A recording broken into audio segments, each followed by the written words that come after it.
The Smart Cookie by Jory John and Pete Oswald.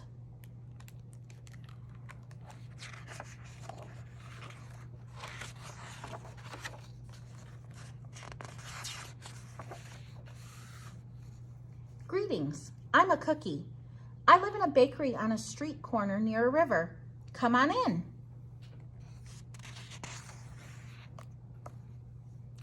Welcome to our little community. It's a warm and supportive place to spend some time. Pretty fantastic, eh?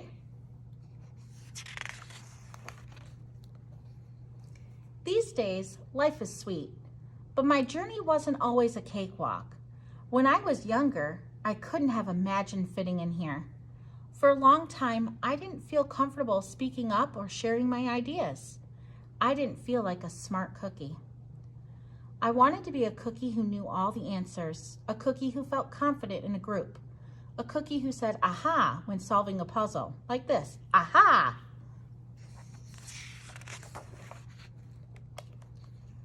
Looking back, I had some trouble in my early days.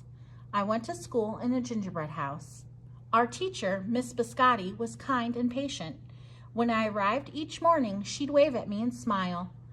But I didn't get the best grades. And I never raised my hand because I couldn't think of the answers as fast as the others. And I was the last to finish most tests. It wasn't because I didn't care, and it wasn't because I didn't try. Sometimes I'd get distracted and mess up, even though I knew the material. Those were the most frustrating moments of all. Once I misspelled the word dough. That was rough. Another time I added when I meant to subtract. Occasionally we'd have a lesson where I had absolutely no idea what was happening. I just couldn't keep up. I imagined that my desk was a raft and that I was completely lost at sea because that's what it felt like. At night, I slept in a cookie jar. I had about 6 dozen roommates. Move, you move, no, you move, no, you move, no, you move. I'd stay awake and stare out the window and worry.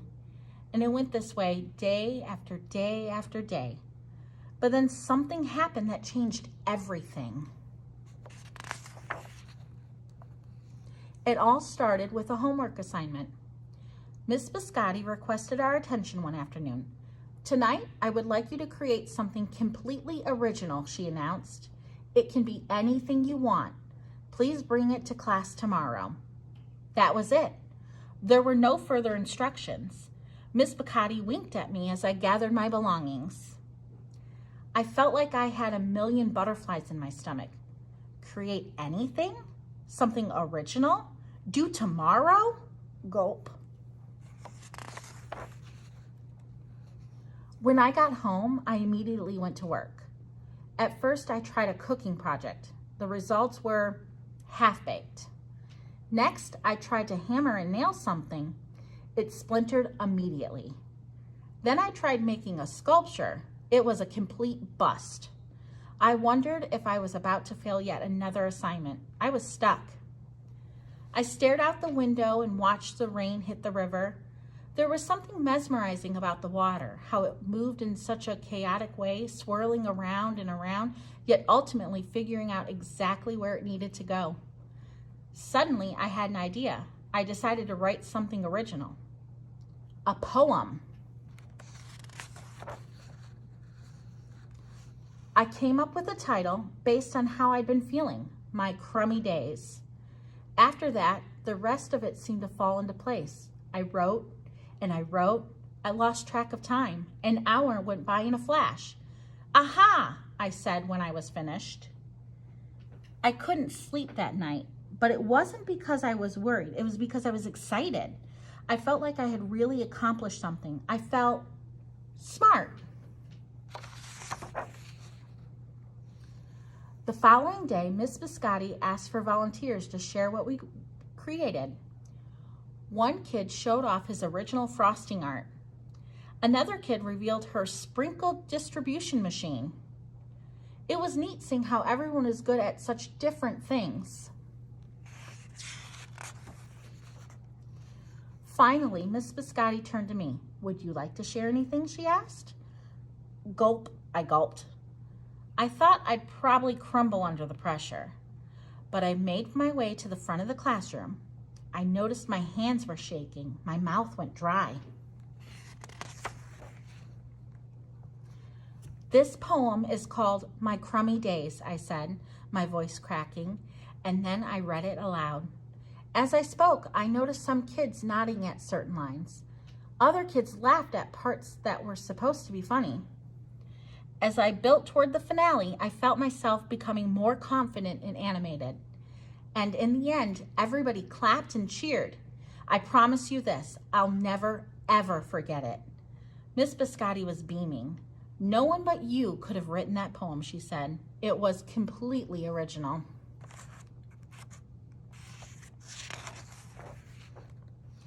Aha, I had done it. I created something and shared it with the world. Well, my world at least. The rest of the day was a blur. By recess, I was already planning my next poem. I would call it My Sweet Morning. Aha, I thought when I came up with the title.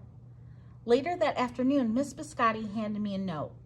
It said that I should keep on writing no matter what. That meant so much to me. School was a bit different after that. I wasn't so scared to raise my hand or ask a question or share my work. Sure, some things still don't come easily for me as they do for others, but now I know that you can be smart in many different ways. You don't have to have the answers to every question or suddenly be great at everything all at once. You just need a chance to try all kinds of things to find out who you are and what you like doing. As for me, I learned that I can write and I can think up great ideas, and I found plenty of other things I'm good at too. I no longer feel lost at sea. It's more like floating down a river. And the best part is, there's always more to learn because we're all smart cookies. The end.